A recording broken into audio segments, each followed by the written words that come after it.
एक गरीब और गौतम बुद्ध की कहानी हमेशा दुखी रहने वाले लोग जरूर सुने। एक समय एक गांव में गौतम बुद्ध आकर शरण लिए हुए थे। काफ़ी लंबा सफ़र तय करने के बाद बुद्ध थोड़ा आराम कर रहे थे, परंतु लोग इनसे अपनी समस्या का हल मांगने हमेशा पहुँचे रहते थे।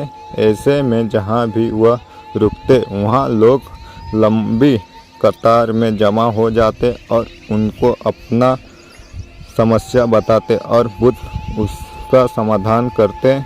उसी गांव में एक सड़क के थोड़ा किनारे पर एक भिखारी बैठा करता हुआ यह रोज़ देखता कि लोग अपने दुख दर्द और अपनी गंभीर से गंभीर रूपी समस्या को लेकर आते हैं, और जब वहाँ से जाते हैं तो उनका चेहरा बेहद खिलखिला रहा होता है।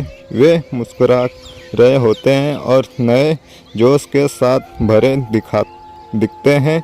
भिखारी के मन में यह विचार आया कि क्यों न वह भी बुद्ध के पास जाए, उन्हें अपना हाल कह सुनाए, परंतु वह डरता था। इसके बाद एक दिन गहरे चिंतन के बाद वह भिखारी बुद्ध के पास गया। लोग लंबी लाइन में खड़े रहते और एक एक कर अपनी समस्या का समाधान लेकर वहाँ से चले जाते। ऐसे में गौतम बुद्ध के चेहरे पर सदा मुस्कान रहती और वे हमेशा इसी तरह समस्या का हल बताते। भिखारी भी जब उनके पास पहुंचा तो उन्हें प्रणाम करते हुए बोला, हे भगवान, इस जगह पर सारे लोग दुख और मृत है, पर मैंने तो ऐसा कुछ नहीं करा जिससे मेरे जीवन का दुख झेलना पड़ रहा है। फिर मैं इतना गरीब और निर्धन व्यक्ति क्यों हूँ? इसी पर बुद्ध बोले, तुम गरीब और निर्धन इसलिए हो क्योंकि तुमने आज तक सिर्फ मांगा है, किसी को कुछ दिया नहीं है। तो वहाँ खड़े लोग सब हैरान रह गए और सबके मन में यह सवाल उठने लगा कि यह गरीब किसी को क्या दे सकता है। इसी पर भिखारी ने बोला कि भगवान, मैं खुद भीख मांग कर गुजारा करता हूँ, भला मैं किसी को क्या दे सकता हूँ।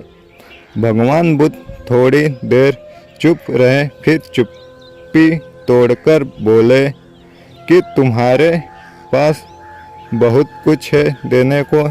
ईश्वर ने तुम्हें बहुत कुछ दिया है बांटने के लिए, जिसमें सबसे पहले तुम्हारे यह दो हाथ है जिनसे तुम लोगों की मदद या सेवा के लिए इस्तेमाल कर सकते हो। तुम्हारे पास मुस्कुराहट है जिसे देखकर तुम दूसरों के नई ऊर्जा का संचार कर सकते हो। तुम मुंह से दो मीठी बातें बोल सकते हो।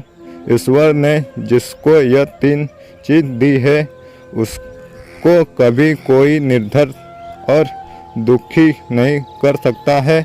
निर्धन होने का विचार तो सिर्फ हमारे मन में है, पनपनाता है। यह एक सिर्फ भ्रम है जिससे तुम्हें उभरना चाहिए और अपनी ज़िंदगी की नई शुरुआत करनी चाहिए।